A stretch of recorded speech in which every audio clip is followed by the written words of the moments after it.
നിലമ്പൂർ ഉപതെരഞ്ഞെടുപ്പിൽ വിജയിച്ച ആര്യാടൻ ഷൗക്കത്ത് MLA ആയി സത്യപ്രതിജ്ഞ ചെയ്തു. നിയമസഭയിലെ ശങ്കരനാരായണൻ തമ്പി ഹാളിലായിരുന്നു ചടങ്ങ്.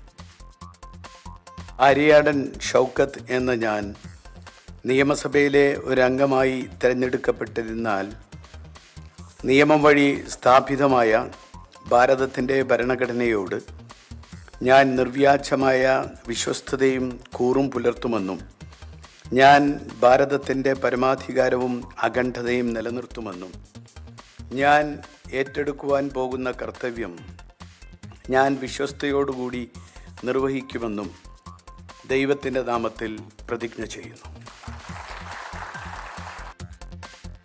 മുഖ്യമന്ത്രി പിണറായി വിജയൻ, പ്രതിപക്ഷ നേതാവ് VD സതീശൻ ഉൾപ്പെടെയുള്ളവർ ചടങ്ങിൽ പങ്കെടുത്തു. ഉമേഷ് ബാലകൃഷ്ണൻ വിവരങ്ങളുമായി. ഉമേഷ്, ഇതാദ്യമായാണ് അദ്ദേഹം നിയമസഭയിലേക്ക് എത്തുന്നത്. വരുന്ന 10 മാസക്കാലം നിലമ്പൂരിനെ പ്രതിനിധീകരിച്ച് സഭയിലുണ്ടാകും. എത്തരത്തിലായിരുന്നു ചടങ്ങ്? വളരെ പ്രൗഢഗംഭീരമായ ചടങ്ങായിരുന്നു. മുഖ്യമന്ത്രി നേരിട്ടെത്തി. പ്രതിപക്ഷ നേതാവ്, പാർലമെന്ററി കാര്യവകുപ്പ് മന്ത്രി MB രാജേഷ്, ഒപ്പം സ്പീക്കർ, ഒപ്പം റവന്യൂ മന്ത്രി K രാജൻ അടക്കമുള്ളവരാണ് ചടങ്ങിൽ പങ്കെടുത്തത്. നിയമസഭാ സെക്രട്ടറി സത്യവാചകം ചൊല്ലിക്കൊടുത്തു. ദൈവനാമത്തിൽ സത്യപ്രതിജ്ഞ ചെയ്ത് അങ്ങനെ ആര്യാടൻ ഷൗക്കത്ത് നിയമസഭാ അംഗമായി, ഔദ്യോഗികമായ അംഗമായി സത്യപ്രതിജ്ഞ ചെയ്ത് ചുമതല ഏറ്റെടുത്തു. എന്തായാലും ഇനി നിയമസഭയിൽ 10 മാസം ആര്യാടൻ ഷൗക്കത്ത് ഉണ്ടാകും.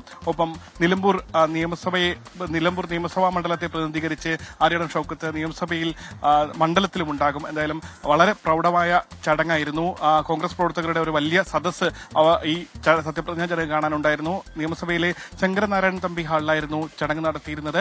എന്തായാലും 3:30 ചടങ്ങ് ആരംഭിച്ചു. ഏകദേശം അരമണിക്കൂറാണ് ചടങ്ങ് നീണ്ടുനിന്നത്. അതിൽ ദൈവനാമത്തിൽ സത്യപ്രതിജ്ഞ ചെയ്താണ് ആര്യാടൻ ഷൗക്കത്ത് നിയമസഭാ അംഗമായി ഔദ്യോഗികമായി ചുമതല ഏറ്റെടുത്തത്. അതിനുശേഷം ഇപ്പോൾ DCCയുടെ സ്വീകരണ പരിപാടിയുണ്ട്. അതിലേക്ക് ആര്യാടൻ ഷൗക്കത്ത് പോയിട്ടുണ്ട്. ആ ഭാഗത്തേക്ക് പോവുകയാണ്. അവിടെ കോൺഗ്രസിന്റെ എല്ലാ മുതിർന്ന നേതാക്കളും ഈ സ്വീകരണ ചടങ്ങിൽ പങ്കെടുക്കുകയും ചെയ്യും. എന്തായാലും കോൺഗ്രസിനെ സംബന്ധിച്ചിടത്തോളവും UDFിനെ സംബന്ധിച്ചിടത്തോളം ഏറ്റവും സുപ്രധാനമായ രാഷ്ട്രീയ പോരാട്ടമായിരുന്നു നിലമ്പൂരിലേത്.